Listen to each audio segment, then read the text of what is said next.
Hey guys, my name's Dan, I'm a veterinarian, and today we're in the vet hospital again, and I'm going to go over endotracheal tubes.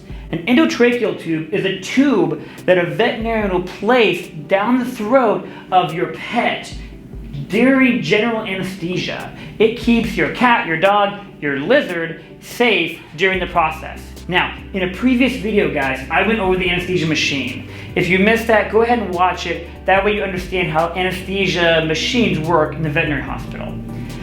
However, a lot of people are like, Dan, how do we go from the anesthesia machine to the cat or the dog? And that can be kind of confusing. What we need is an endotracheal tube. And we have a beautiful selection right here.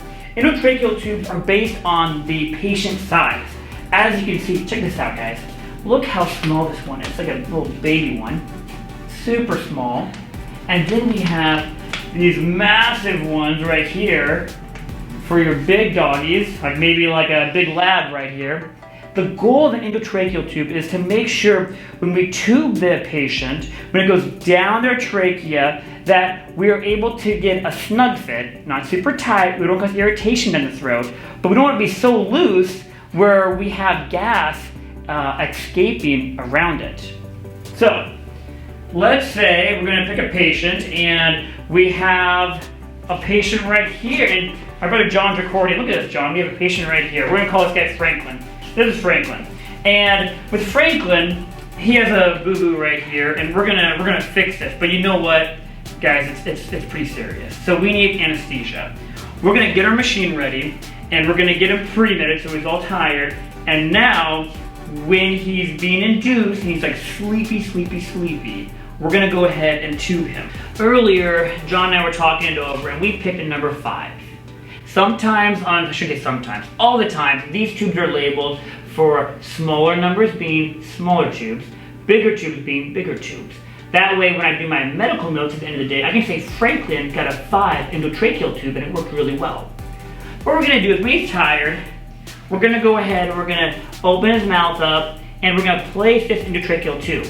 Sometimes a veterinarian will use a laryngoscope, has a light on it, or maybe a really big tongue on it for those really big patients that have a really deep throat.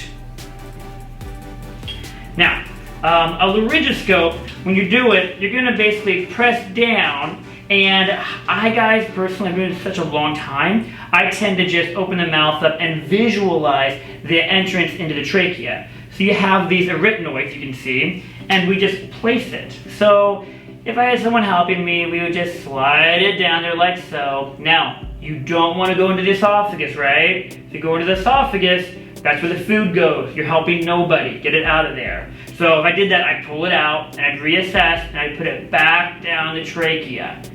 Now, if you go too far on your patient, you'll go into their chest, and you may occlude a lung. So when we're breathing, one lung isn't able to get oxygen. That's happening. All you need to do is just assess your patient, look at how far you went, and pull it back out. And you should always assess how deep you need to go and mark it with your little numbers here, and then go to that number.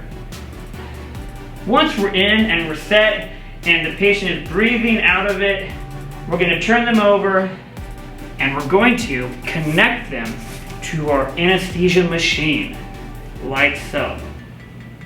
This right here, guys, this is our endotracheal cuff. Oh my goodness. And this is our syringe.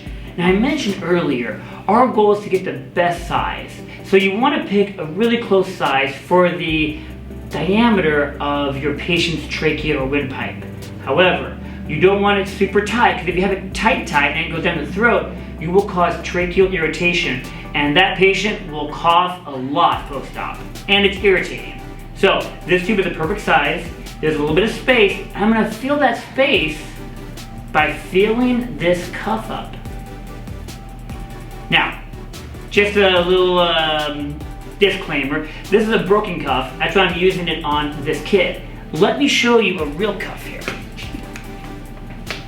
On my real cuff, we're going to deflate it.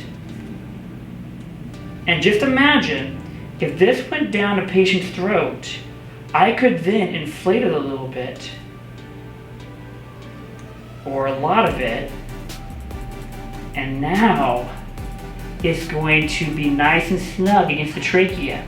So when the patient breathes, all the air comes out and in through the tube, and there's no escaping around the sides. This prevents anesthesia from coming into the environment where I'm working or where my technicians are trying to do their job. We don't want to be breathing that gas. That gas should always be in our tube and then run through here and then collected down here. That way all humans that are working to save a life are safe too. That's endotracheal tubes, guys. If you have any questions, please feel free to comment below. I'd love to hear about questions or concerns you may have. As always, thank you so much for watching. I hope your doggies and kitties are happy and healthy. And thank you, John, for recording. All right, guys, take care. Bye.